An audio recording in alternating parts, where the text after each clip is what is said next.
Hallo, ich freue mich, dass du heute bei mir bist. Ich habe hier eine alte Leinwand übergemalt und beginne heute ohne festen Plan, nur mit meiner Zeichenkohle und einer Idee im Hinterkopf. Ja, locker und intuitiv setze ich hier Linien, organische Formen entstehen, ohne sie zu sehr zu kontrollieren. Es dürfen Andeutungen von Blumen sein, aber nichts Konkretes und nichts Starres. Ich lasse die Bewegung führen und beobachte, wie sich das Bild halt entwickelt. Und manchmal sind es nur kleine Entscheidungen, die alles verändern.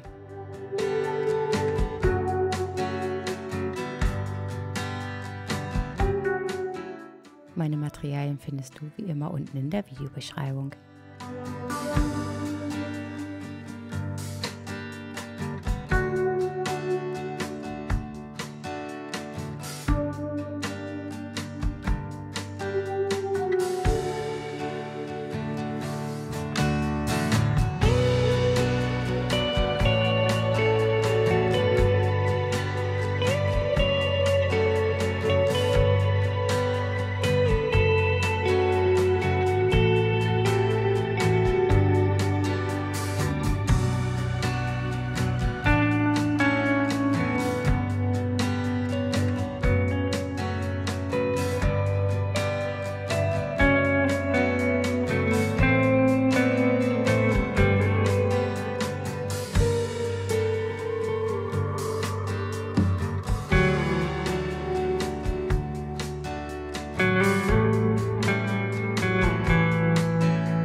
Ja, ich wollte nochmal die Form verstärken und dafür habe ich dann nochmal einen weißen Acrylstift benutzt.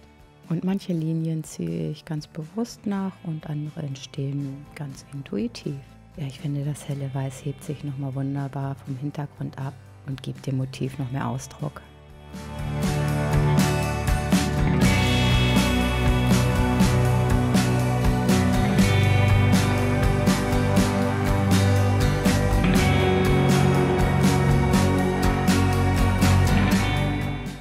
Durch die Linien, ja, finde ich, ist nochmal eine ganz andere Bewegung in das Bild gekommen. Probier es mal unbedingt selber aus. Ich danke dir fürs Zuschauen. Bis zum nächsten Sonntag. Tschüss!